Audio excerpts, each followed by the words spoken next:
మరి కేరళలో బీభత్సంగా ఉన్నాయి పరిస్థితులు. వాగులు, వరదలు, కొండ చర్యలు విరిగిపడి కుటుంబాలుగా గల్లంతైపోయి చిన్నాభిన్నాలైన పరిస్థితులు మనం చూస్తున్నాం. మీ అందరికీ తెలుసని నేను అనుకుంటున్నాను. తప్పనిసరిగా ఆ రాష్ట్రం యొక్క క్షేమం కొరకు, ఆ ప్రజల కొరకు ప్రార్థించవలసిన అవసరం ఎంతైనా మన మీద ఉంది. కుటుంబాలు అసలు నామరూపాలు లేకుండా పోయాయి. చిన్న చిన్న పిల్లలు ఎక్కడో బండ్ల మధ్య, రాళ్ల మధ్య ఇరక్కపోయి ఉంటే వాళ్ళని ప్రభుత్వం వాళ్ళు పంపించిన వాలంటీర్స్ గోను సంచుల్లో, దుప్పట్లో చుట్టుకుని బయటికి తీసుకుని వస్తున్నారు. అలాంటి పరిస్థితి. ఇప్పటికే వందల శవాలు ఎక్కడెక్కడో, తల ఒక చోటుంటే, మొండిమంతా ఒక చోటుంటే, ఒక్కొక్క బాడీకి చేతులు కాళ్ళు లేకుండా ఉంటే, అలాంటి పరిస్థితులు బేభత్సాన్ని సృష్టించింది. మరి మన ప్రార్థన తప్ప ఇంకేం చేయగలుగుతాం చెప్పండి? దేవుడు ఆ ప్రాంతాన్ని జ్ఞాపకం చేసుకొని కుటుంబాల్లో అందరిని కోల్పోయిన వాళ్ళు, కుటుంబంలో నలుగురిని కోల్పోయిన వాళ్ళు, ఇద్దరిని కోల్పోయిన వాళ్ళు, ఇలాగా భయంకరమైన పరిస్థితులు చూస్తుంటేనే మనసు చెలించిపోతుంది. అలాగే తలలు వంచండి, కళ్ళు మోయండి. అందరూ మనసులో మీరు కూడా ప్రార్థన చేయండి. ఆశ్చర్యకరుడైన తండ్రి, నైనా కేరళ రాష్ట్రాన్ని మీ చేతులకు సమర్పిస్తున్నాను. మీరు జ్ఞాపకం చేసుకోండి ప్రభువా. ఆ ప్రాంతంలో ఉన్నటువంటి ఆ మరణ సంహారాన్ని తొలగించమని వేడుకొనుచున్నాను. కనికరించండి, కటాక్షించండి, మీరు దృష్టించమని వేడుకొనుచున్నాను ప్రభువా. సచ్చిన శవాలతో కుప్పలు తిప్పలుగా మార్చబడిపోయి మనసు చెలించిపోయే దృశ్యాలు మా కళ్ళతో మేము చూస్తున్నాం. కనికరించండి నాయన. ఆ ప్రాంతం మీద మీ రక్తాన్ని ప్రోక్షించండి, అద్భుతం చేయండి. కుటుంబాలుగా గల్లంతైపోయి కుటుంబాలలో మిగిలిన వాళ్ళు ప్రాణాన్ని కళ్ళల్లో పెట్టుకొని బ్రతుకుతున్నారు. నిరాధారమైన పరిస్థితులలో గూడు చెదరినట్లుగా వీధుల పాలైపోయి ప్రభువా, జీవితం మీద నిరాశ కలిగి నిస్పృహలతో కన్నీరి అన్నపానాలుగా పూజిస్తూ గుండు గుప్పిట్లో పెట్టుకుని బ్రతుకుతున్న ప్రజలు దయతో మీరు జ్ఞాపకం చేసుకున్నామని వేడుకొనుచున్నాను. సృష్టి మీద నాయన, సృష్టి సమస్తం కూడా మీ ఆధీనంలో ఉన్నది ప్రభు. సృష్టిలో సమస్తం మీ చేతి ఆయుధాలు నాయన. మీకు అసాధ్యమైంది లేదు, మీకు మరుగైనది కూడా లేదు.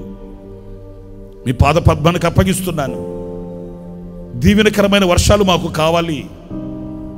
ఆశీర్వాదకరమైనటువంటి స్థితిగతుల మధ్య మేము బ్రతకాలి. కానీ ఇలాంటి భారభరితమైన పరిస్థితులను మేము చూడలేము నాయన.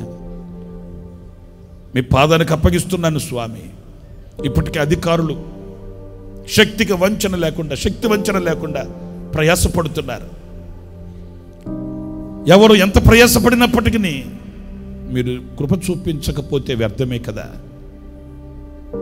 కుటుంబాలను మీ చేతులకు సమర్పిస్తున్నాం. చిన్న చిన్న పిల్లలు నాయన, ముక్కుపచ్చలారని బిడ్డలు స్వామి, వారిని దృష్టించండి, దర్శించండి, అద్భుతం చేయండి. కుటుంబాలు కోల్పోయి, కుటుంబాలు కుప్పకూలిపోయి, రాళ్ల మధ్యలో శవాలు ఇరక్కపోయి, నా తండ్రి నీ కళ్ళకు మరుగైనది ఏది లేదు నాయన.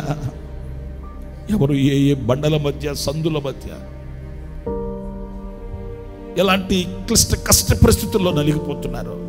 దయతో కనికరించమని వేడుకొనుచున్నాను. కృప చూపమని వేడుకొనుచున్నాను నాయన. కేరళని మీ చేతులకు సమర్పిస్తున్నాను స్వామి. దర్శించండి స్వామి, దర్శించండి నాయన, దర్శించండి, కనికరించండి, కృప చూపండి. నా ప్రజలు తమ్మును తాము తగ్గించుకొని నా ఎడల, నా ఎదుట మొరపెడితే స్వస్థపరుస్తానన్నావే, బాగు చేస్తానన్నావే, అద్భుతం చేస్తానన్నావే. కనికరించమని వేడుకొనుచున్నాను. ఇదిగో మీకు మొరపెట్టుకోవడం తప్ప మేమేమి చేయలేము కదా నాయన. మీకు చెప్పుకోవడం తప్ప మేమేమీ చేయలేము కదా నాయన. రాజా రాజా రాజా రాజా రాజా మీ చేతులకు అప్పగించుకుంటున్నాం. కృప చూపి సహాయం చేయండి. ఆ ప్రాంతంలో ఉన్న క్రైస్తవ సంఘాలు మీ చేతులకు సమర్పిస్తున్నాను. క్రైస్తవ సహోదరులు మీ చేతులకు సమర్పిస్తున్నాను. అలాగే మిమ్మల్ని ఎరుగని ప్రజలు మీ చేతులకు సమర్పిస్తున్నాను. అయినా మేమంతా మీ చేతి పని కదా, ఏ ఒక్కరు నశించిపోవడం మీకు ఇష్టం కాదు కదా.